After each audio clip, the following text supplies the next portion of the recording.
Good morning बच्चों। कक्षा 8वीं से हिंदी सेकंड लैंग्वेज आप सब स्टूडेंट्स के लिए आपके विषय है हिंदी के। हिंदी से मैंने आपका पाठ्य लिया है शब्द रचना संधि के विषय में। बच्चों, आपके पाठ्य पुस्तक व्याकरण के अंतर्गत ये जो टॉपिक है शब्द रचना संधि, इस टॉपिक के आधार पर आज हम आपका पाठ शुरू करते हैं। आइए जाने कि संधि क्या है। संधि क्या है? सबसे हम दो चीज पढ़ेंगे आज। संधि क्या है, संधि के भेद क्या है। अब जाने हम कि संधि क्या है। संधि दो समीपवर्ती समीपवर्ती ध्वनियों के मेल से उत्पन्न विकार या परिवर्तन को भी हम संधि कहते हैं। और दूसरा आ जाता है इसमें विच्छेद, क्योंकि यहाँ हम खास पढ़ेंगे संधि विच्छेद के बारे में कि विच्छेद क्या है। संधि द्वारा बने शब्दों को पृथक करना। संधि द्वारा बने शब्दों को पृथक करना। पृथक करना से मीन्स एक शब्द है उनको टुकड़ा यानी तोड़ना, उसे कहते हैं विच्छेद। शब्द उन्हें संधि विच्छेद कहते हैं। जैसे कोई शब्द है संधि के लिए, जैसे हमने माना एक शब्द लिया है विद्यार्थी। हम लेंगे एक शब्द विद्यार्थी, ये हुआ आपका शब्द, संधि के लिए शब्द। अब इन्हें विच्छेद करना हो तो, है ना, अब इस शब्द को तोड़ना हो तो हम ऐसे तोड़ेंगे। जैसे दोनों तोड़ने के बाद उन शब्दों में अपने अलग अलग रूप में अर्थ आपको देता हो। इन शब्दों को तोड़ के जब दो टुकड़े हो जाते हैं, दोनों टुकड़े का आपको अर्थ प्रदान करना चाहिए। इस प्रकार हम तोड़ते हैं। विद्या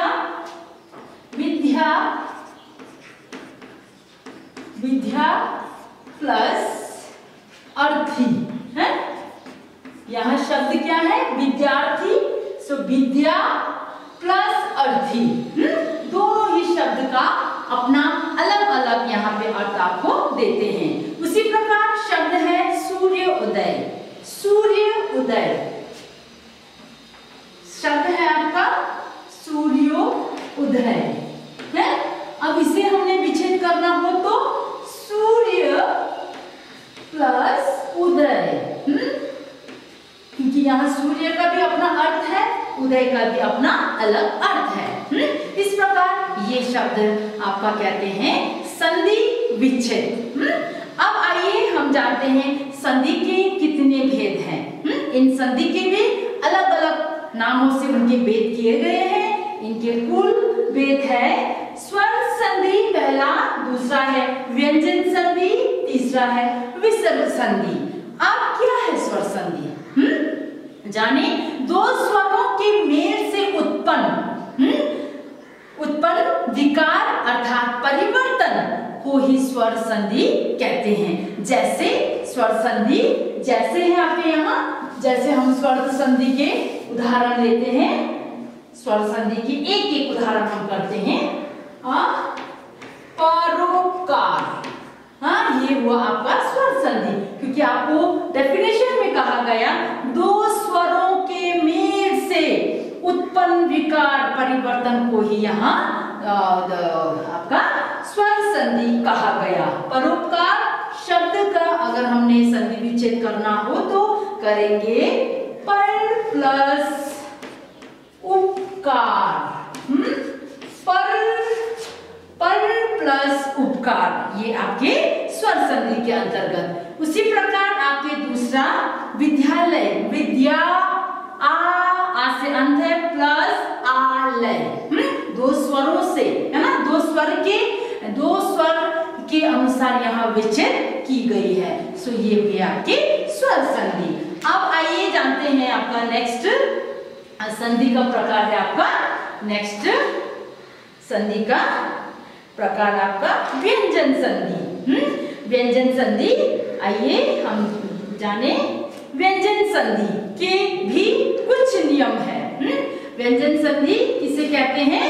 व्यंजन संधि किसी व्यंजन का स्वर अथवा व्यंजन से मेल होने पर उत्पन्न हुए विकार को ही व्यंजन संधि कहते हैं। व्यंजन, स्वर व्यंजन है ना, स्वर वर्ण डिफरेंट है, सो उन्हीं के स्वर के अलग है और व्यंजन के अलग। सो यहाँ कहा गया व्यंजन संधि किसी व्यंजन का स्वर अथवा व्यंजन से मेल होने पर उत्पन्न हुए विकार को ही व्यंजन संधि कहा गया। जैसे शब्द है आपका दिग्गज, दिक् प्लस शब्द है आपका व्यंजन का उदाहरण यहाँ पे बताती हूँ मैं आपको।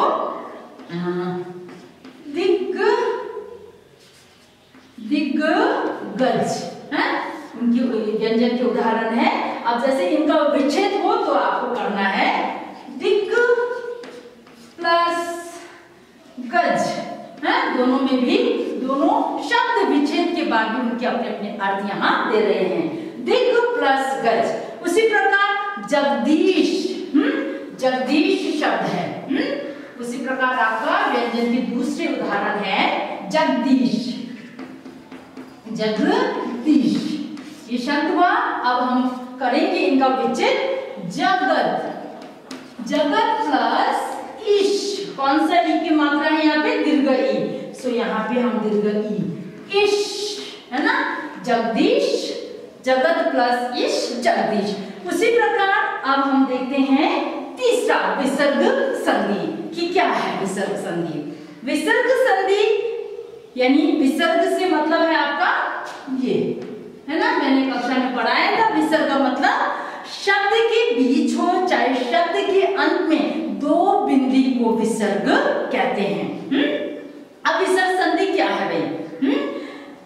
विसर्ग दो बिंदी के पास स्वर या व्यंजन आ जाने पर उसके मेल से जो विकार उत्पन्न होती है उसे ही विसर्ग संधि कहते हैं।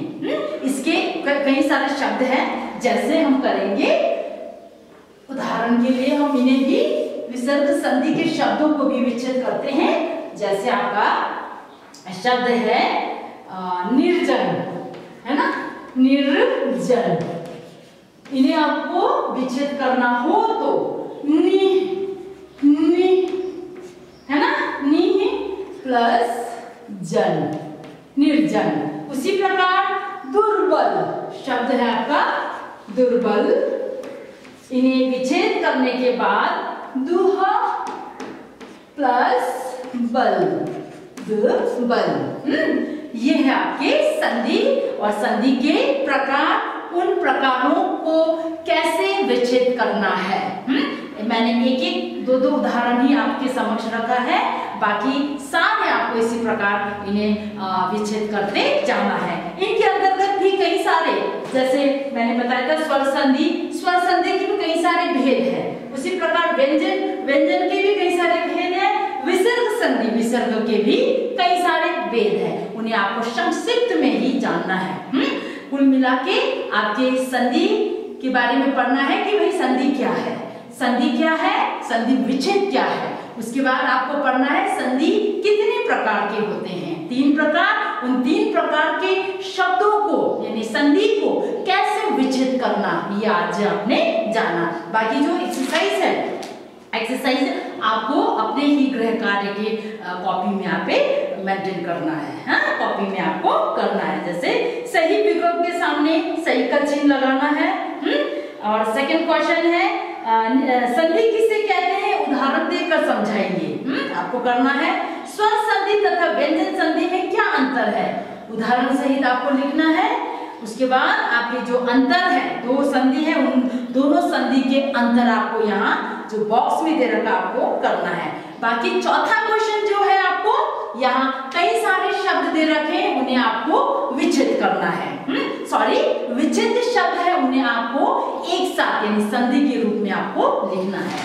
सो ये, और 5वां क्वेश्चन है टिक द करेक्ट आंसर, सही के आगे सही का चिन्ह लगाना है। सो ये थे बच्चों आज आपके विषय आपके ग्रामर से संबंधित, व्याकरण से संबंधित एक विषय जो हमने पढ़ा, शब्द रचना संधि। सो ये आपको अभ्यास करना है। अपना ख्याल रखिएगा। पढ़ाई का जो मटेरियल्स है आपने टच हमेशा उनके साथ रहना है, आपको अभ्यास करते रहना है। सुरक्षित रहिए, अपना ख्याल रखिए, दूसरों का भी ख्याल कीजिए। Thank you.